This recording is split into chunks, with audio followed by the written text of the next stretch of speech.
Hello everyone. तो पिछले class में हम लोगों ने पढ़ा कि अकाउंटिंग क्या होता है। आज हम पढ़ने वाले हैं गोल्डन रूल्स ऑफ अकाउंटिंग, जिसमें सबसे पहला अकाउंटिंग का जो रूल्स होता है वो होता है पर्सनल अकाउंट, जिसको हम हिंदी में बोलते हैं व्यक्तिगत खाता। ठीक है, इसका जो नियम होता है वो होता है पाने वाले को डेबिट करना होता है, देने वाले को क्रेडिट करना होता है। Debit the receiver, credit the giver. इसमें डेबिट और क्रेडिट हम किसको करते हैं? जब कोई व्यक्ति का अकाउंट होता है, बैंक अकाउंट होता है या कोई प्राइवेट लिमिटेड कंपनी होता है। ठीक है, अगर यही सब जो क्या होता है पाने वाला होता है तो इसको हम डेबिट करते हैं। अगर यही सब जो होता है देने वाला तो इसको हम क्रेडिट करते हैं। ठीक है, नेक्स्ट आता है रियल अकाउंट। रियल अकाउंट में आता है व्यवसाय में जब आता है तो उसको डेबिट करते हैं, व्यवसाय से जब निकलता है तो उसको क्रेडिट करते हैं। Debit what come into the business, credit what goes out from business. अगर हमारे बिजनेस में कुछ प्रोडक्ट आता है यानी गुड्स और असेट्स आता है तो उसको हम डेबिट करते हैं। और अगर हमारे व्यवसाय से कुछ चला जाता है यानी क्या चला जाता है, गुड्स और असेट्स चला जाता है तो उसको हम क्या करते हैं, क्रेडिट। नेक्स्ट आता है नॉमिनल अकाउंट। नॉमिनल अकाउंट जो रहता है वो सभी खर्च और हानि का जानकारी रखता है। इसको सभी खर्च और हानि को हम क्या करते हैं, डेबिट करते हैं। ठीक है, लाभ और आय को हम क्या करते हैं, क्रेडिट करते हैं। Debit all expenses and losses, credit all income and gains. यानी जब जब हमको खर्च और हानि का अनुभव होता है तो उसको डेबिट करेंगे, और जब जब हमको इनकम और गेंस मिलता है तो उसको हम क्रेडिट करते हैं। ठीक है, आते हैं अब एग्जाम्पल में। फर्स्ट एग्जाम्पल लेते हैं पर्सनल अकाउंट का। इसका नियम होता है पाने वाले को डेबिट करो और देने वाले को क्रेडिट करो। ठीक है, जैसे एक मोहन नाम का कोई व्यक्ति है। ठीक है, वो सोहन नाम के व्यक्ति को क्या देना चाहता है, कैश देना चाहता है। तो जब मोहन सोहन को कैश देता है, ठीक है, इस टाइम जो मोहन होता है वो देने वाला होता है।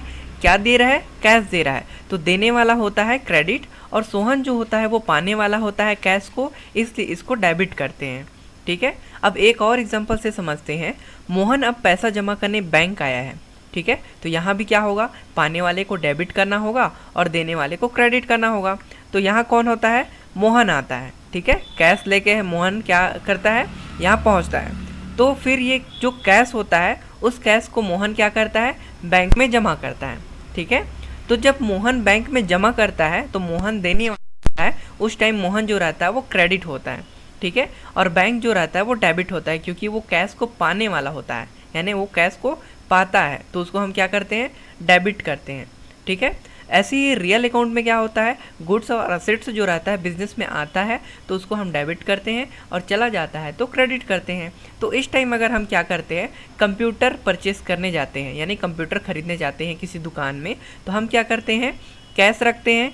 कैश हम सामने वाले को, सप्लायर जो रहता है उसको पे कर देते हैं, और वहाँ का जो कंप्यूटर होता है अपने बिजनेस में उसको लेके आ जाते हैं। तो हमारे बिजनेस से गया क्या है, कैश गया है। तो कैश गया है तो उसको हम क्या करते हैं, क्रेडिट करते हैं। बिजनेस में आया क्या है, बिजनेस में कंप्यूटर आया है, तो आने वाले को हम क्या करते हैं, डेबिट करते हैं। ठीक है, इसी तरीके से जब हमारे पास गुड्स आता है तो उसको डेबिट करेंगे, और कैश जो रहता है वो बिजनेस से चला जाता है तो उसको क्रेडिट करेंगे। ठीक है, एक और एग्जांपल से रियल अकाउंट का समझते हैं। मोहन अब नगद माल खरीदने मार्केट गया है। ठीक है, तो यहाँ क्या होगा, यहाँ भी वही नियम लगेगा, जो बिजनेस में आता है उसको डेबिट करो, जो बिजनेस से चला गया उसको क्रेडिट करो। ठीक है, ये कंपनी में मोहन आ गया, मोहन के पास कैश है। ठीक है, यहाँ से देखो इस दुकान से हम क्या करते हैं, गुड्स खरीदते हैं। तो मोहन क्या किया, दुकान वाले को कैश दे दिया, और क्या किया, गुड्स को अपने दुकान में लेके आ गया। ठीक है, अब देखो फिर से हमारे पास से कैश जो था वो चला गया। ठीक है, और गुड्स जो था वो आ गया। ठीक है, तो आने वाले गुड्स को हम क्या करते हैं, डेबिट करते हैं। यहाँ लिखा हुआ है इसके नियम में, जो बिजनेस में आता है उसको डेबिट करो। तो गुड्स आया ना भाई हमारे यहाँ, तो उसको हम क्या करेंगे, डेबिट करेंगे। और गया क्या है, कैश गया है, तो उसको हम क्या करेंगे, क्रेडिट करेंगे। ठीक है, आते हैं नॉमिनल अकाउंट में। Nominal account profit and loss से रिलेटेड होता है। तो जब जब हम प्रॉफिट को लेके चलते हैं तो हमको डिस्काउंट रिसीव्ड होता है, यानी किसी दुकान में हम कुछ सामान खरीदते हैं। ठीक है, और एक ही प्रोडक्ट एक ही कंपनी का रहता है, और हमेशा से हम उसको एक ही प्राइस में खरीदते हुए आए हैं। अगर अचानक से हमको वो कम प्राइस में मिलता है, सेम प्रोडक्ट सेम कंपनी का, ठीक है, तो हम क्या करते हैं, वहाँ हमको कुछ क्या मिलता है, डिस्काउंट मिलता है। तो डिस्काउंट मिलता है उसको हम किस में रखते हैं, प्रॉफिट में रखते हैं।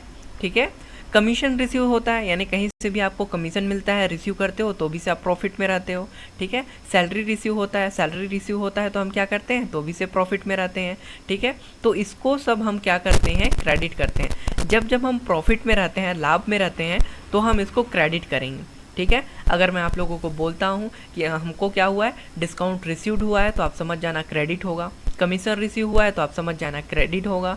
सैलरी रिसीव हुआ है तो आप समझ जाना क्रेडिट होगा, जो कि सब किस में आता है, एक एक्सपेंस है या इनकम है, तो दोनों में हमारा नॉमिनल अकाउंट आता है, ठीक है। अब आते हैं हम लॉस में। सभी खर्च और हानि को डेबिट करेंगे और लाभ और आय को हम क्रेडिट करते हैं। यहाँ देखो, इलेक्ट्रिसिटी बिल हम पे करते हैं, इलेक्ट्रिसिटी बिल अगर हम पे करते हैं तो इसमें क्या होता है, हमारा जो है नुकसान होता है। कमीशन पे करते हैं तो किसी को कमीशन देना हो गया, हम किसी को कमीशन दे रहे हैं तो क्या होगा, नुकसान ही होगा। फ्यूल पे कर रहे हैं, यहाँ भी नुकसान हो रहा है, हमारा कैश जा रहा है ना भाई, खर्च में आ रहा है। सैलरी पे कर रहे हैं तो ये भी खर्च में आ रहा है। तो सभी खर्च होता है उसको हम डेबिट में रखते हैं। जितना भी हानि और खर्च होता है उसको हम मान के चलते हैं कि ये नॉमिनल अकाउंट में आता है और ये होता है डेबिट, ठीक है। तो इसमें हम क्या सीखे हैं, पर्सनल अकाउंट, रियल अकाउंट और नॉमिनल अकाउंट का जो नियम होता है उसको हमने समझा। कब हम परचेज, जैसे हम परचेज करते हैं तो कब उसको डेबिट करेंगे, कब सेल करेंगे तो डेबिट करेंगे या क्रेडिट करेंगे, ये हमने समझा, ठीक है। तो आज के वीडियो में हम लोगों ने क्या समझा, golden rules of accounting. Accounting को, ये गोल्डन रूल्स को समझने के बाद हम कुछ इंपॉर्टेंट वर्ड्स होता है जो कॉमर्स में यूज़ किया जाता है, उस वर्ड्स को हम आने वाले क्लास में पढ़ेंगे, ठीक है। तब तक के लिए थैंक यू सो मच। और जो वीडियो है आपके लिए यूज़फुल होता है तो आप इसको सब्सक्राइब करें, शेयर करें और ज़्यादा से ज़्यादा लाइक करें। Thank you so much.